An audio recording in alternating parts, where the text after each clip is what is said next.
ಕ್ಷೇತ್ರದಿಂದ ಡಿಕೆ ಸುರೇಶ್ ಸ್ಪರ್ಧೆ ವಿಚಾರಕ್ಕೆ ಸಂಬಂಧಪಟ್ಟ ಹಾಗೆ ರಾಮನಗರ ಕ್ಷೇತ್ರದಿಂದ ಸ್ಪರ್ಧೆ ಬಗ್ಗೆ ಆಸಕ್ತಿ ಇಲ್ಲ ಅಂತ ಬೆಂಗಳೂರಿನಲ್ಲಿ ಸಂಸದ ಡಿಕೆ ಸುರೇಶ್ ಅವರು ಸ್ಪಷ್ಟನೆ ಕೊಟ್ಟಿದ್ದಾರೆ.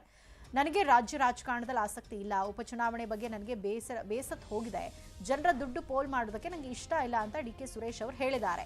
ಡಿಕೆ ಸುರೇಶ್ ಸ್ಪರ್ಧೆಗೆ ಒತ್ತಾಯ ಇದೆ, ಅದರ ಬಗ್ಗೆ ಚರ್ಚೆ ಆಗ್ತಾ ಇದೆ ಅಂತ ಡಿಕೆ ಶಿವಕುಮಾರ್ ಅವರು ನೆನೆ ಹೇಳಿದ್ರು. ಆದರೆ ಇವತ್ತು ಈ ವಿಚಾರಕ್ಕೆ ಸಂಬಂಧಪಟ್ಟ ಹಾಗೆ ಡಿಕೆ ಸುರೇಶ್ ಅವರು ರಿಯಾಕ್ಟ್ ಮಾಡಿದ್ದು, ನನಗೆ ರಾಜ್ಯ ರಾಜಕಾರಣದಲ್ಲಿ ಆಸಕ್ತಿ ಇಲ್ಲ ಅಂತ ಹೇಳಿದ್ದಾರೆ. ಎಲ್ಲ ಕ್ಷೇತ್ರಗಳಲ್ಲೂ ಆ ಒತ್ತಡ ಇದೆ.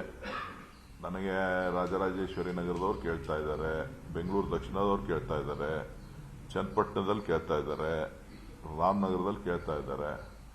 ಬೇರೆ ಬೇರೆ ಅದಲ್ಲದೆ ಹೊರಗಡೆ ಕ್ಷೇತ್ರಗಳು ಕೂಡ ಸಾಕಷ್ಟು ಜನ ಬಂದು ಕಾರ್ಯಕರ್ತರುಗಳು ನಮ್ಮ ಕ್ಷೇತ್ರಕ್ಕೆ ಬನ್ನಿ ನಿಂತ್ಕೊಳ್ಳಿ ಅಂತೇಳಿ ಆಹ್ವಾನವನ್ನ ಕೊಟ್ಟಿದ್ದಾರೆ. ನಮ್ಮ ಪಕ್ಷ ನನ್ನ ಲೋಕಸಭಾ ಕ್ಷೇತ್ರದ ವ್ಯಾಪ್ತಿನಲ್ಲಿ ಸದೃಢವಾಗಿದೆ.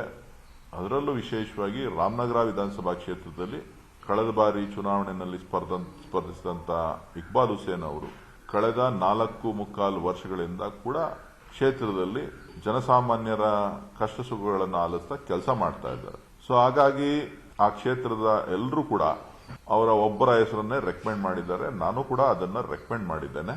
ಇದರಲ್ಲಿ ಯಾವುದೇ ವ್ಯತ್ಯಾಸಗಳಿಲ್ಲ. ನಾನು ಲೋಕಸಭಾ ಸದಸ್ಯನಾಗಿರೋದ್ರಿಂದ, ಅದರಲ್ಲೂ ಕೂಡ ಕಾಂಗ್ರೆಸ್ ಪಕ್ಷದಿಂದ ನಾನೊಬ್ಬನೇ ಕರ್ನಾಟಕವನ್ನ ಪ್ರದರ್ಶಿಸ್ತಾ ಇರತಕ್ಕಂಥದ್ದು. ಸೊ ಹಾಗಾಗಿ ಇದು ಕಷ್ಟದ ಕೆಲಸ ಅಂತ ಹೇಳಿ ನಾನು ಭಾವಿಸಿದ್ದೇನೆ. ಎಲ್ಲ